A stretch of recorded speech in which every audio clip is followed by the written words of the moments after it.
Merhaba Yazgar, Ana ismi Tony. E hoje nós estamos aqui com a presença do Tony e nós vamos cantar a nossa música tema em português e também em árabe. Então vamos lá, vamos cantar com a gente aqui pertinho na esquina. Vamos lá!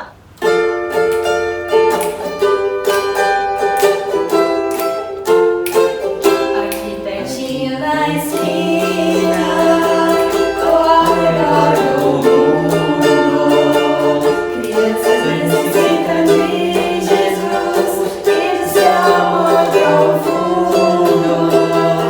Levemos Salvador a mensagem do Senhor.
Olá, crianças! Na semana passada eu contei para vocês um pouquinho da nossa vida, da nossa história sendo missionários aqui na região amazônica. E falei também para vocês quem são os ribeirinhos da Amazônia, como eles vivem, mostrei algumas diferenças entre as pessoas que vivem aqui e as pessoas que vivem aí, como elas dormem, o que elas comem, como que elas se locomovem de um lugar para o outro, como elas vão de um lugar para o outro. E também eu lembro que eu compartilhei uma experiência que nós passamos assim que nós chegamos, uma experiência muito difícil com o nosso filho, que era muito novo, né? Então, como eu já disse para vocês, no domingo passado nós estamos aqui, moramos já há 19 anos e os nossos 3 filhos, o André, o Tiago e o Silas, eles nasceram, eles cresceram e eles foram criados aqui nessa região.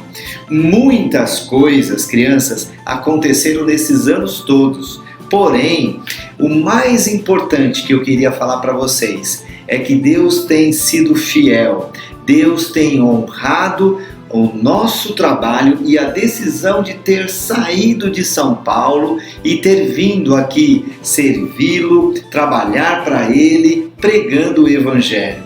Tanto Ele tem sido fiel com as nossas vidas, a nossa família, como também a família dos missionários que estão aqui, que trabalham conosco. Muitos ribeirinhos que vivem em lugares isolados aqui na região amazônica, eles têm tido a oportunidade, o privilégio de conhecer Jesus como Senhor e Salvador de suas vidas. São tantos ribeirinhos que têm se convertido aqui que há 13 anos atrás, eu e a minha esposa Mara, nós começamos uma escola, um seminário para formar, para preparar esses convertidos para que eles possam ser missionários e pastores aqui nessa região, fazendo o que nós estamos fazendo, indo nos lugares longe e pregando o Evangelho nos lugares mais distantes, né? Muitos já se formaram no Seminário Flutuante, que é essa escola, que é esse seminário, e são missionários, são pastores nessa região. Hoje, o nosso principal trabalho, o principal trabalho da nossa família é pastorear esses alunos, acompanhar esses alunos. Como são muitos e eles estão espalhados em vários lugares numa região que é bem grande, para ir aonde eles estão e chegar nas suas comunidades é um verdadeiro desafio, né? Então nós vamos até eles com pequenas lanchas, nós vamos de barco, né? E nós demoramos muitos dias para fazer todo esse trabalho. Agora, uma coisa bem legal que acontece, a gente fica muito feliz, é quando nós chegamos nessas comunidades, quando nós subimos o barranco, quando nós atracamos, paramos com o nosso barquinho e subimos o barranco onde fica a comunidade, eles nos recebem com tanta alegria, com toda a empolgação. Nem sempre foi assim. Há muito tempo atrás, 15, 20 anos atrás, eles não tratavam a gente bem, eles recebiam a gente com a cara fechada e muitas comunidades estavam fechadas, mas o Evangelho entrou em seus corações e a vida dessas pessoas foram transformadas. E quando nós estamos ali, nessas comunidades, com os nossos alunos, nós oramos com eles, nós fazemos a revisão das matérias, nós animamos alguns alunos que estão meio desanimados, visitamos as casinhas de palafitas e nós aconselhamos com alguns problemas que sempre acontecem. E também nós ajudamos esses alunos a realizar a obra de Deus, pregando o Evangelho. Hoje, para realizar esse trabalho, nós moramos numa cidade chamada Itacoatiara, que fica no interior do Amazonas. Como os nossos filhos cresceram, hoje eles estudam numa escola e muitas viagens eu faço sozinho ou eu faço acompanhado de um outro missionário. Para encurtar essas distâncias, e não passar tanto tempo dentro de um barco, diminuir também os gastos e ir para lugares ainda mais longe, levando o Evangelho, espalhando o Evangelho, nós usamos então as lanchas, nós usamos os barquinhos, mas hoje nós também usamos pequenos aviões.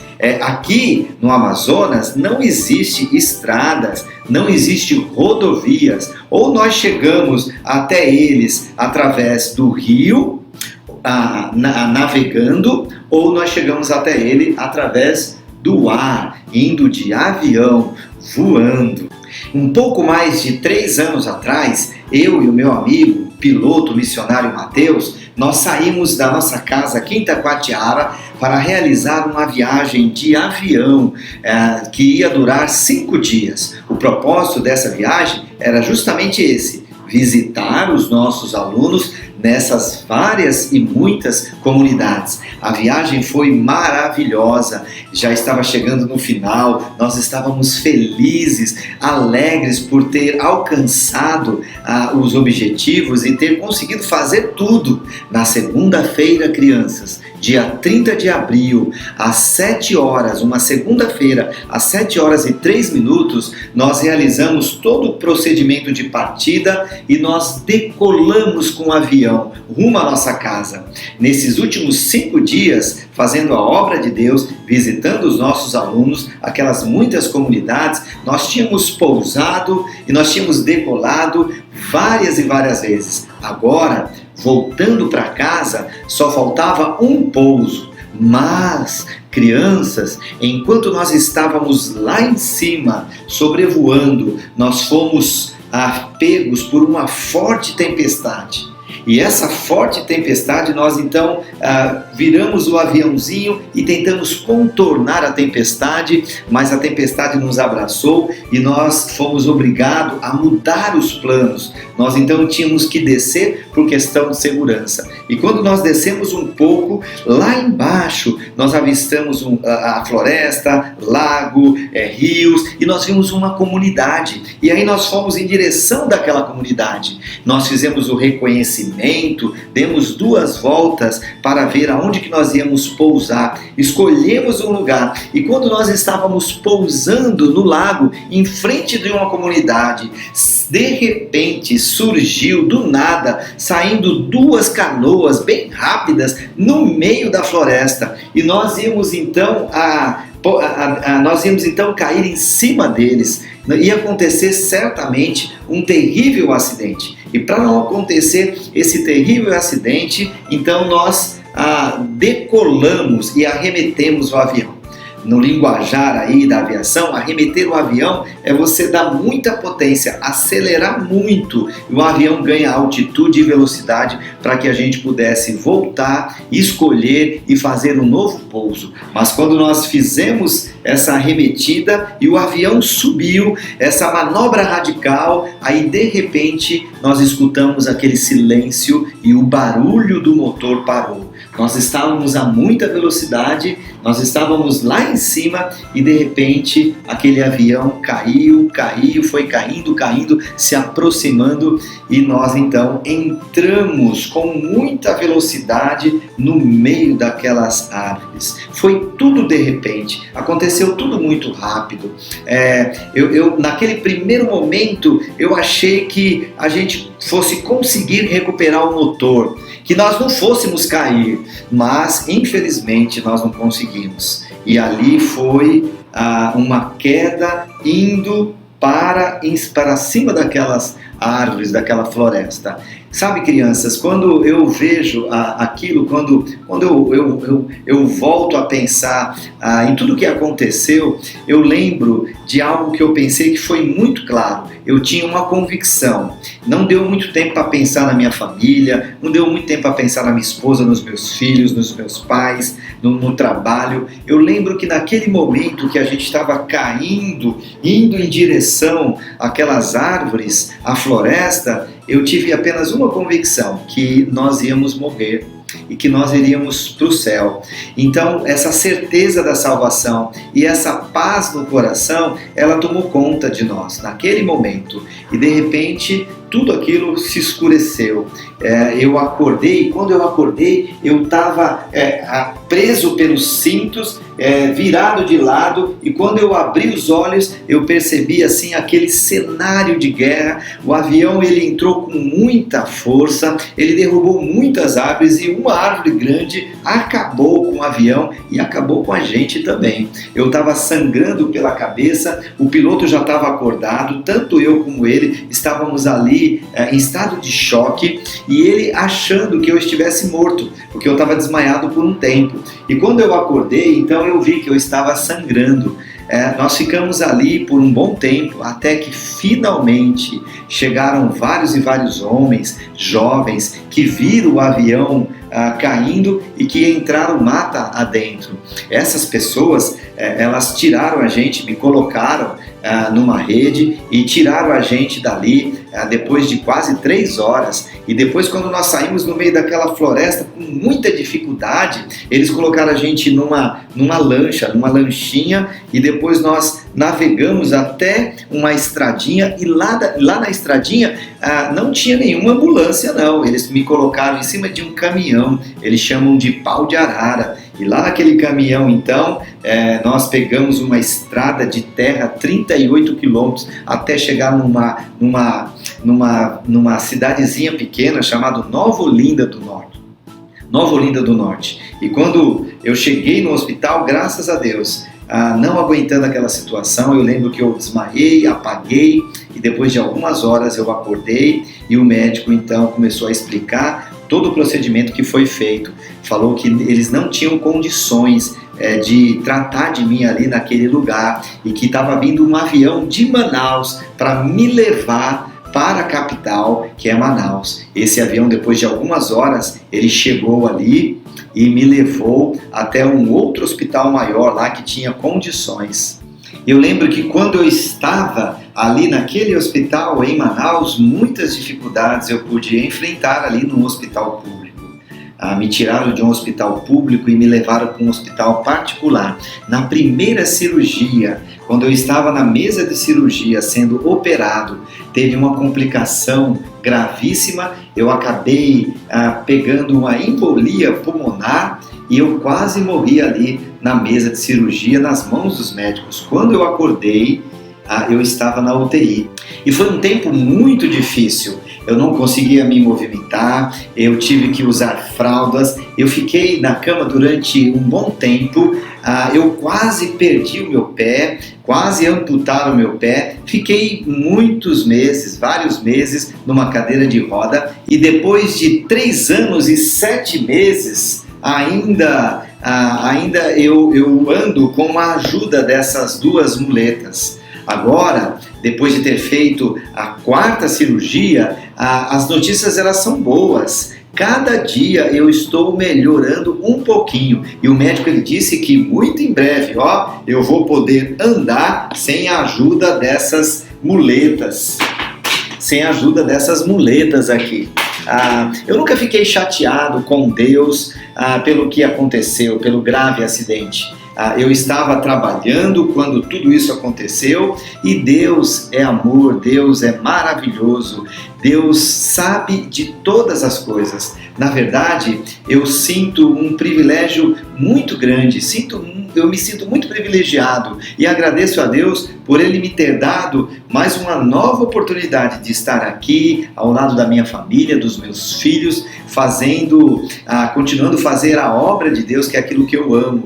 Algumas pessoas elas falam para mim por que eu não volto para São Paulo ou não procuro um outro tipo de ministério que seja fisicamente mais tranquilo, por causa da minha perna, que ainda dói muito. Mas, queridos, Deus tem dado tanta alegria, tanta disposição naquilo que eu faço, mesmo depois do acidente, que eu quero continuar pregando o Evangelho para esses ribeirinhos e servindo ao nosso Deus, ao nosso bondoso Deus. Crianças, trabalhando aqui na Amazônia, eu sempre me preocupei com picadas de cobras entre os meus filhos, a minha família, um ataque de jacaré, um ataque de onça, mas eu nunca imaginei que um dia eu fosse cair de um avião e ser sobrevivente de um acidente aéreo. Foi algo terrível que aconteceu na minha vida, algo muito duro, algo muito difícil. Muitos, eles perguntam, né, por que Deus permitiu que eu caísse de um avião? E eu respondo, eu não sei. Talvez lá no céu Deus vai me falar quando eu estiver com Ele. Algumas coisas eu arrisco a dizer que Deus permitiu que eu caísse daquele avião para ser um pai, para ser um marido, para ser um ser humano melhor, ser uma pessoa melhor, amar mais a Deus, amar mais o nosso próximo, que é o que mais importa. E eu também tenho uma certeza que Deus permitiu que eu não morresse naquele grave acidente para que eu continuasse testemunhando, crianças, do seu amor, do seu poder, do seu livramento e desse milagre maravilhoso que Ele fez na minha vida. No final do ano, tá bom? Daqui a 6 meses, eu e a minha família, nós vamos estar aí em São Paulo e eu gostaria muito de ver vocês pessoalmente, tá bom? Então nós temos um compromisso no final do ano, se Deus permitir. Olha lá, um grande e forte abraço. Tchau, crianças!